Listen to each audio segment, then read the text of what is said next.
Hello friends, இன்னைக்கு நம்ம பார்க்க போகிறது ஜாப்பனீஸ் அனிமி சீரிஸான that time I got reincarnated as slime season 1 episode 11 தான் இன்னைக்குள்ள வீடியோவில் பார்க்க போகிறோம். அண்ட் உங்களுக்கு இந்த வீடியோ பிடிச்சிருந்தது அப்படின்னா லைக் பண்ணிட்டு அப்படியே மறக்காமல் நம்ம சேனலை சப்ஸ்கிரைப் பண்ணிருங்க. அண்ட் இன்னைக்கு நம்ம பார்க்க போகிற எபிசோட் இது உண்மையிலேயே சும்மா வேற லெவலில் ஃபன் அண்ட் காமெடி நிறைஞ்சதாக தான் இருக்கும். பட் ஆனால் இந்த காமெடியை உங்களுக்கு எக்ஸ்பிளைன் பண்ண முடியுமான்னு எனக்கு தெரியல. சரி, என்னால் முடிஞ்ச லெவலுக்கு ட்ரை பண்ணுறேன். வாங்க கதைக்குள்ளே போக ஆரம்பிக்கலாம். இன்னைக்கு நம்ம பார்க்க போகிறது that time I got reincarnated as slime season 1 episode 11. இந்த ஷூனா அப்படிங்கிற அந்த ஓகர் பிரின்சஸ் வந்து சில்க், அதாவது சில்க் மெட்டீரியல் துணியை வந்து ரெடி பண்ணி கொடுத்துருக்கா. உடனே அதை பார்த்து பரவாயில்லையே, அதுக்குள்ளேயே நீங்கள் சில்கெல்லாம் ரெடி பண்ணிட்டீங்களா அப்படின்னு சொல்லிட்டு நம்ம ஸ்லைம் ஆச்சரியப்படுது. உடனே நம்ம ஷூனா போயிட்டு அந்த ஸ்லைமை கட்டி பிடிச்சிட்டு எப்படி இருக்கீங்க அப்படின்னு நல்லா விசாரிக்கிறா. என்னோட சில்க் உங்களுக்கு பிடிச்சிருக்கா அப்படின்னு கேட்கவும், ஆமாம் பிடிச்சிருக்கு அப்படின்னு சொல்லிட்டு அந்த ஸ்லைம் சொல்லுது. சரி ஓகே, நம்ம இங்கேருந்து கிளம்புவோம் அப்படின்னு அந்த வைலட் கலர் ஹேர் ஷியான் அவ சொல்றா. உடனே கொஞ்சம் வெயிட் பண்ணு, நீ தானே அவரோட செக்ரட்டரி, எப்போ பார்த்தாலும் அவர் கூடயே தானே இருக்க அப்படின்னும். ஆமா, இப்போ இவா தான் என்னோட செக்ரட்டரி அப்படின்னு நம்ம ஸ்லைம் சொல்லுது. நீ செக்ரட்டரி அவர் கூட எப்பவுமே இருந்துட்டு இருக்க, அவர் கொஞ்ச நேரம் ஏன் கூட இருக்கட்டும் அப்படின்னு சொல்லிட்டு இந்த ஷூனாங்கிற பொண்ணு சண்டை போடுதா. அந்த ஷியான்கிற பொண்ணு விட்டு கொடுக்குறதா ஐடியா இல்லை. ரெண்டு பேரும் பிடிச்சி நம்ம ஸ்லைமை பிச்சு இழுத்து விளாண்டுக்கிட்டு இருக்காங்க. அப்போ நம்ம ஷூனா பண்ணு புத்திசாலித்தனமா, நீங்கள் ஏன் கூட இருக்க ஆசைப்படுறீங்களா இல்லை அவ கூட இருக்க ஆசைப்படுறீங்களா அப்படின்னு புத்திசாலித்தனமா கேட்குறா. உடனே நம்ம ஸ்லைம், எனக்கு உன் கூட இருக்கவும் ஆசை தான், உன்னோட ஹெல்ப் எனக்கு தேவைப்படுது. பட் ஆனால் இப்போதைக்கு நான் ஃப்ரீயாக இல்லை, நீ எப்போ ஃப்ரீயாக இருக்கியோ அப்போ நீயே வந்து என்னை பாரு அப்படிங்கும். ஓ, உங்களுக்கு என் ஹெல்ப் தேவைப்படுதா அப்படிங்கும். நம்ம ஸ்லைம் ஆமாம் அப்படிங்கு. சரி ஓகே, நான் அவங்க ஃப்ரீயாக இருக்கும் போதெல்லாம் உங்களை வந்து பார்க்குறேன் அப்படின்னு சொல்லிட்டு அந்த பொண்ணு விட்டு கொடுத்துருதா. நீங்கள் வந்துட்டீங்களா அப்படின்னு பெண்ணி மாதிரி கேட்கவும், ஆமாம் ஷியோன் எனக்காக ஸ்பெஷலாக சமைச்சிருக்கா அப்படின்னு சொல்லிட்டு நம்ம ஸ்லைம் சொல்லவுமே அந்த 3 பேருக்கும் தூக்கி வாரி போடுது. உடனே நம்ம ஸ்லைம், ஹே பென்னிமாரு நீயே சாப்பிட வரியா அப்படின்னு கேட்கவும், இல்லை எனக்கு பசிக்கல அப்படின்னு பென்னிமாரு சொல்லியிருந்தான். அந்த கிழவனும் வந்து இல்லை பசிக்கல அப்படின்னு சொல்லியிருந்தான். இன்னொருத்தன் எனக்கு வேலை இருக்கு நான் கிளம்புறேன் அப்படின்னு சொல்லிட்டு பாடி டபுள் ஸ்கில்லை யூஸ் பண்ணி அந்த இடத்துல இருந்து கிளம்பிடுதான். இப்போ நம்ம ஸ்லைம் மனுஷன் ஃபார்முக்கு மாறுது. உடனே நம்ம பென்னிமாருக்கும் ரொம்பவே வேர்த்து ஊத்திட்டு இருக்கு. உடனே ஸ்லைம், எதனால இவங்க இப்படிலாம் நடந்துக்கிட்டாங்கன்னு தெரியலையே, ஒருவேளை அவ சாப்பாடு அவ்வளோ மோசமா இருக்குமா அப்படின்னு யோசிச்சுட்டு இருக்கிறதுக்குள்ளேயே பார்த்தா அவ வந்து பாய்சனை விட மோசமாக இருக்கிற மாதிரி ஒரு சாப்பாடு ஒன்று தூக்கி வைக்கிறா. நினச்சேன் இந்த பென்னிமாரு வேணும்னே நம்மளை மாட்டி விட்டான். அவன் வயிற்றுலேருந்து பசி சவுண்டு கேட்கவும், இதுதான் அவனுக்கு பசிக்கலையா, அந்த கிழமை வர இந்த இடத்துல இருந்துட்டு மறைஞ்சிருந்துட்டு இருக்கான் அப்படின்னு சொல்லிட்டு நம்ம ஸ்லைம் ரொம்பவே பயந்துட்டு இருக்கு. இப்போ என்ன பண்ணுறது அப்படின்னு சொல்லிட்டு, சரி ஓகே இன்னைக்கு சாப்பாட்லேயே நமக்கு சங்கு தான் அப்படின்னு சொல்லி நம்ம ஸ்லைம் யோசிச்சுட்டு இருக்கவும், அதோட கம்ப்யூட்டர் வேற சேர்ந்து காமெடி பண்ணிக்கிட்டு இருக்கு. சரி ஓகே, எவ்வளவோ பண்ணிட்டோம், இதை பண்ண மாட்டோமா அப்படின்னு சொல்லிட்டு இருந்தாலும் நம்ம ஸ்லைமுக்கு பயம். உடனே அது கையை தூக்கி சைடில் நீட்டவும் பார்த்தா அது காப்டா வாய்க்குள்ளே போயிடுது. நம்ம காப்டா அரண்டு புரண்டு உருண்டு கடைசியில் இறந்து போயிருதான். உடனே நம்ம ஸ்லைம் ஷியானை பார்த்து முடிக்கவும், அச்சச்சோ நான் ஏதோ தப்பான இன்க்ரீடியண்ட்டை சேர்த்துட்டேன் போல, நெக்ஸ்ட் டைம் சூப்பராக சமைக்கேன் அப்படின்னு சொல்லிட்டு அவ யோசிச்சுட்டு இருக்கா. உடனே நம்ம ஸ்லைம் ஷியானை பார்த்து, நெக்ஸ்ட் டைம் நீ சமைக்கும் போது பென்னிமாரு சாப்பிட்டு பார்த்து அப்ரூவல் கொடுத்தாதான் நீ சமைக்கணும் அப்படின்னு சொல்லியிருந்தான். பென்னிமாருக்கு தூக்கி வாரி போடுது. என்னைய ஃபஸ்ட்டே எச்சரிக்கை பண்ணியிருக்கலாம்ல அப்படின்னு சொல்லிட்டு நம்ம ஸ்லைம் அவனை கிண்டல் பட்டு, பென்னிமாரு எல்லாம் உன் கையில் தான் இருக்குது, இனிமேல் இன்னொரு மான்ஸ்டர்ஸ் ஆகாமல் பார்த்துக்கோ அப்படின்னு சொல்லிட்டு காமெடி பண்ணுதாங்க. எங்க நம்ம காபீரும் அவன் டீமும் சேர்ந்தா ஆல்ரெடி 7,000 காப்ளின்ஸாக அவங்க டீமில் சேர்த்துட்டாங்க. இப்போ நம்ம கடைசியாக போக போகிற வில்லேஜ் மட்டும் ரொம்பவே டிஃப்ரெண்ட்டாக இருக்குது. ஏன் அப்படின்னு கேட்டிங்கன்னா, அங்கே ஒரு வேர்வுல்ஃபை காப்ளின்ஸ் கண்ட்ரோல் பண்ணுறாங்களாம். அது போக அவங்க எல்லாத்துக்குமே ஒரு ஸ்லைம் தான் தலைவனாக இருக்கான் அப்படிங்கும். இது என்னடா காமெடியாக இருக்குது அப்படின்னு சொல்லிட்டு உடனே நம்ம காபீரு, ஒருவேளை இது உண்மையாக இருந்துச்சு அப்படின்னா அந்த ஸ்லைமை நம்ம போயிட்டு ஈஸியாக அடித்து தோக்கடிச்சிருவோம். அதுக்கப்புறமா அந்த காப்ளின்ஸும் நம்ம கண்ட்ரோலுக்கு வந்துடும், அந்த டயர் உல்ஃபும் நம்ம கண்ட்ரோலுக்கு வந்துடும் அப்படின்னு சொல்லிட்டு நம்ம காபீரு சொல்லவும், உங்கள் லெவலுக்கு யாருமே இந்த உலகத்தில் ஜீனியஸ் இல்லை அப்படின்னு சொல்லிட்டு கூட இருக்கிறவங்கெல்லாம் பாராட்டுதானுங்க. இங்க நம்ம ரீமர் ஸ்லைம் என்னடான்னா அந்த ஓகரும் அப்புறம் இன்னொருத்தனும் பிளாக் ஸ்மித்தும் வந்து பேசிட்டு இருக்காங்க. அதுவும் இந்த பிளாக் ஸ்மித் சம்மந்தப்பட்டதா. இவனுங்க ரெண்டு பேருக்கும் நடுவில் மாட்டிக்கிட்டு நான் ரொம்ப நேரம் தவிச்சிட்டு இருக்கேன், யாராச்சும் வந்து காப்பாத்துங்க அப்படின்னு சொல்லி யோசிச்சுட்டு இருக்கு. உடனே அந்த டைமிங்ல பார்த்தா பெர்ஃபெக்டா அந்த வில்லேஜோட எல்டர் ரீகர்ட் வந்துருதான். ஐயா பெர்ஃபெக்ட் டைமிங்கில் வந்து என்னை காப்பாற்றினா அப்படின்னு ஸ்லைம் மனசுக்குள்ளே நினச்சிட்டு, என்னாச்சு அப்படிங்கவும், லிசர்ட்ஸ்மேன் நம்ம இடத்துக்கு வந்திருக்காங்க அப்படின்னு அவன் சொல்கிறான். உடனே அவங்க போய் பார்க்க போவோம், நாங்களும் அவங்க கூட வரலாமா அப்படின்னு சொல்லிட்டு இந்த பென்னிமாரும் அவன் கூட இருக்கிறவங்களும் கேட்காங்க. சரி ஓகேன்னு சொல்லிட்டு நம்ம ஸ்லைம் அவங்களையும் கூட்டிகிட்டு போகுது. என்னடா யாரையோ காணோம் அப்படின்னு பார்த்தா, பாகுபலியில் வர லெவலுக்கு வேறு லெவலில் பில்டப் கொடுத்து நம்ம பென்னிமாரும் அந்த இடத்துக்கு வாரான். இவன் கொடுக்குற ஓவர் பில்டப்க்கு அங்கே இருக்கிற எல்லாருக்குமே டென்ஷன் ஆகுது. நான் தான் காபீரு, நீங்கள் எல்லாரும் என் முன்னாடி தலை வணங்குங்க அப்படின்னு சொல்லிட்டு அவன் சொல்கிறான்.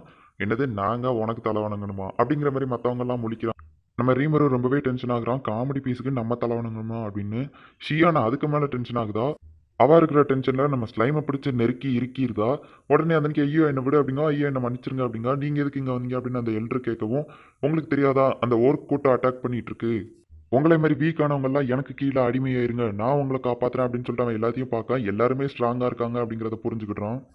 டேய் என்னடா இங்கே டயர் உல்ஃப் இருக்குன்னா, காப்ளின்ஸ் யாரையுமே காணும், டயர் உல்ஃபையும் காணும், இந்த ஓகர் ஸ்ட்ராங்கானவங்க மட்டும்தான் இருக்காங்க அப்படின்னு நம்ம ஃப்ரெண்ட்ஸ் கூட கூட்டம் போட்டு பேசிட்டு இருக்கும்போது நம்ம ஸ்லைம் வந்துட்டு, இந்த காபீரோ மட்டும் தான் பார்க்க காமெடி பீஸாக இருக்கான், பட் ஆனால் அந்த லிசர்ட்ஸ்மேன் கூட நம்ம ஃப்ரெண்ட்ஷிப் வச்சுக்கிறது நல்லது அப்படின்னு யோசிச்சுட்டு இருக்கு. காபீர் பேசுறத பார்த்துட்டு ஒரு ஸ்ட்ராங்கான எதிரியை கூட போரில் எதிர்த்துடலாம். பட் ஆனால் ஒரு டம்மி பீஸை நம்ம கூட வச்சிருக்கிறது ரொம்பவே ஆபத்து அப்படின்னு நம்ம ஸ்லைம் யோசிச்சுட்டு இருக்கு. அப்போ நம்ம காபீர் அவங்கள பார்த்து உங்களில் சில பேர் டயர்வல்ஃபை கண்ட்ரோல் பண்ணுறதா கேள்விப்பட்டேன். அவங்கள மட்டும்தான் நான் என்னோட அடிமைகளாக ஏற்றுக்கிடுவேன், மற்றவங்களெல்லாம் ஏற்றுக்கிட மாட்டேன் அப்படின்னு சொல்லவும் சியான் டென்ஷன் ஆகுறான். நம்ம பென்னிமாரு சிரிச்சுக்கிட்டே ரீமருவை பார்த்து நான் பேசாமல் போய் இவனை கொன்றவா அப்படின்னு கேட்கவும் நம்ம ஸ்லைமும் சிரிச்சுக்கிட்டே கொன்று அப்படின்னு சொல்லிட்டு சொல்லுது. உடனே நம்ம பென்னிமாரு கொல்ல போகவும் நான் சும்மா தான் சொன்னேன் அப்படின்னு சொல்லிட்டு அவனை ஸ்டாப் பண்ணிடுது. டயரோல் ஃபெங்க அப்படின்னு சொல்லி பென்னிமாரு கேட்கவும் நம்ம ஸ்லைம் அதோட ராங்காவை அதோட ஒரிஜினல் சைஸ்க்கே அனுப்பி வைக்கி இதை பார்த்து மற்ற லிசர்ட்ஸ்மென்ட்லாம் பயந்தாலுமே இந்த காபீர் மட்டும் பயப்படாமல் நின்றுட்டு இருக்கோம். நீ என்கிட்ட ஏதோ பேசணும்னு என் மாஸ்டர்கிட்ட சொன்னியாமே, என்ன பேசணும் அப்படின்னு சொல்லிட்டு இது வந்து மிரட்டவும், நீ பயப்படாத, நான் உலகத்திலேயே ஸ்ட்ராங்கான காபீரோ, உன்னையும் எப்படியாச்சும் காப்பாத்துறேன், அதுவும் அந்த சாதாரண பொடி பைய ஸ்லைமுக்கு கீழெல்லாம் நீ வேலை பார்க்காத அப்படின்னு சொல்லவும் நம்ம ராங்கா டென்ஷன் ஆகுதான். உடனே அந்த ஸ்லைம் கிட்டே இருந்து உன்னைய நான் காப்பாத்துறேன் அப்படின்னு சொல்லவும் கூட இருக்கிறவங்க எல்லாம் பாராட்டிட்டு இருக்காங்க. உடனே இங்க ராங்கா செம்ம டென்ஷன் ஆகுதான். ரெஸ்ட் இன் பீஸ் காபீரோ அப்படின்னு நம்ம ஸ்லைம் மனசுக்குள்ள நினைக்க அந்த இடத்துக்கு காப்டா வரவும், காப்டா நீ இன்னும் சாகலையா அப்படின்னு சொல்லி கேட்காங்க. சை அந்த சின்ன விஷயத்துக்குலாம் யாராச்சும் சாவாங்களா அப்படின்னு அவன் சொல்லுதான். ஆக்சுவலி உனக்கு பாய்சன் ரெசிஸ்டன்ஸுங்கிற ஒரு ஸ்கில் கிடச்சிருக்கு, நல்ல டைமிங்கில் வந்து அப்படின்னு சொல்லிட்டு நம்ம ராங்கா காப்டாவை தூக்கிட்டு போயிட்டு அவன் கூட சண்டை போடுறதுக்காக நிப்பாட்டி விட்டுருதான். நான் எதுக்கு சண்டை போடணும், இங்கே என்ன நடக்குது அப்படின்னு சொல்லிட்டு நம்ம காப்டா கேட்கான். உடனே நம்ம ராங்கா நீ இந்த சின்ன பையனை தோக்கடிச்சிட்டேன்னா நான் வேணா உன் டீமில் சேர்றதை பற்றி யோசிக்கேன் அப்படின்னு சொல்லவும், அந்த சாதாரண ஸ்லைம்கிட்ட இருந்து நான் உங்களை காப்பாற்றுறேன் அப்படின்னு அது பேசுது. காப்டா இதுக்காகவாச்சும் நீ எப்படியாச்சும் ஜெயிக்கணும் அப்படிங்கவும், நான் ஏன் சண்டை போடணும் அப்படிங்க, நீ ஜெயிச்சா உனக்கு நான் ஒரு ஆர்மர் ரெடி பண்ணி தரேன் அப்படின்னு நம்ம ஸ்லைம் சொல்லுது. அவன் சந்தோஷமாகறான். நீ தோத்த அப்படின்னா ஷியானோட சாப்பாடை சாப்பிடணும் அப்படின்னு சொன்னோடனே அவன் ஃபுல் பவரையும் காட்டிட்டு ஃபயர் பவரில் இப்போ போய் சண்டை போடுதான். ஷியானோட சாப்பாடு சாப்பிடணும்னு சொன்ன உடனேயுமே நம்ம காப்டா வேற லெவலில் ஃபைட் பண்ண ரெடியாக இருக்கான். இப்போ ஃபைட் ஸ்டார்ட் ஆகுது.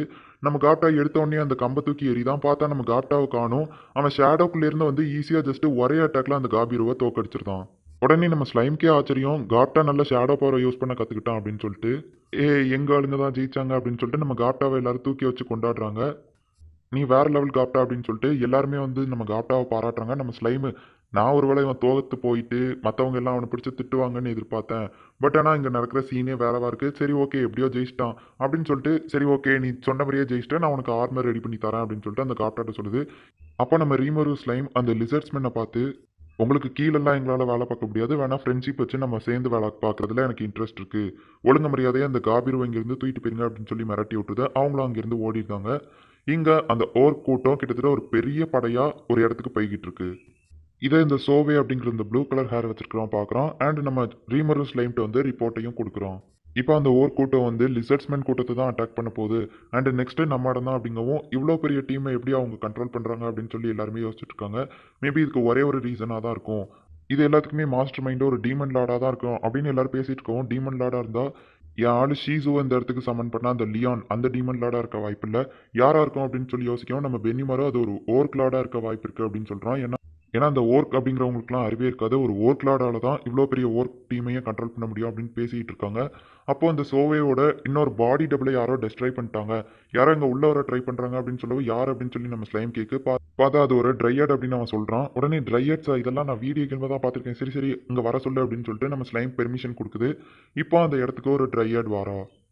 அந்த ட்ரையட் அங்கே வந்ததுமே இந்த மான்ஸ்டர்ஸ் எல்லாத்துக்கும் ராஜாவாக இருக்கிற ரீமரோ உங்களுக்கு வணக்கம், அண்ட் உங்கள் கூட இருக்கிற எல்லாத்துக்குமே வணக்கம், என்னோட பேர் ட்ரைனி, உங்களை பார்த்ததுல சந்தோஷம் அப்படின்னு சொல்லிட்டு அந்த ட்ரையட் சொல்கிறா. உடனே நம்ம ஸ்லைமு என்னோட பேர் ரீமரோ டெம்பஸ்ட், உங்களை பார்த்ததுல சந்தோஷம், எதுக்காக இங்கே வந்தீங்க அப்படின்னு கேட்கவும், நீங்கள் எனக்காக ஒரு விஷயம் பண்ணணும், நீங்கள் தான் போயிட்டு அந்த ஓவர்க்ளாடை அழிக்கணும் அப்படின்னு சொல்லி அந்த ட்ரையட் சொல்கிறா. இந்த இடத்துல இந்த எபிசோட் முடியுது. ட்ரையட்ஸ்னா என்ன அப்படின்னு சொல்லிட்டு நீங்கள் சந்தேகத்தோட பார்த்துட்டு இருப்பீங்க. ஆக்சுவலி ட்ரையட்ஸ் அப்படின்னா ஃபாரஸ்ட்டில் இருக்கிற ஒரு குயின் மாதிரி அப்படின்னு சொல்லலாம். அது வந்து அந்த ட்ரையட்ஸ் எல்லாம் வந்து ஜஸ்ட் மரம் அண்ட் பிளான்ஸை மட்டும்தான் கண்ட்ரோல் பண்ண முடியும். அண்ட் அந்த ட்ரையட்ஸ்க்கு மேஜிக்கல் பவர்ஸும் இருக்கும். அண்ட் இந்த அனிமல்ஸு மற்ற உயிரினங்கள் காட்டுக்குள்ளே இருக்கிறது தண்ணி இந்த மாதிரி விஷயங்களெல்லாம் ட்ரையட்ஸால் கண்ட்ரோல் பண்ண முடியாது. எனக்கு காமெடி அவ்வளோவா வராது. ஸோ அதனால இந்த எபிசோடில் இருக்கிற காமெடி உங்களுக்கு எந்த லெவலுக்கு ரீச் ஆயிருக்கு அப்படிங்கிறது எனக்கு தெரில. முடிஞ்சால் அதை கமெண்ட்டில் மென்ஷன் பண்ணிடுங்க. சரி ஓகே, இந்த வீடியோ பிடிச்சிருந்தது அப்படின்னா லைக் பண்ணிட்டு அப்படியே மறக்காமல் நம்ம சேனலை சப்ஸ்கிரைப் பண்ணிடுங்க. தேங்க்யூ ஃபார் வாட்சிங். பாய் கைஸ், நெக்ஸ்ட் எபிசோடில் மீட் பண்ணலாம்.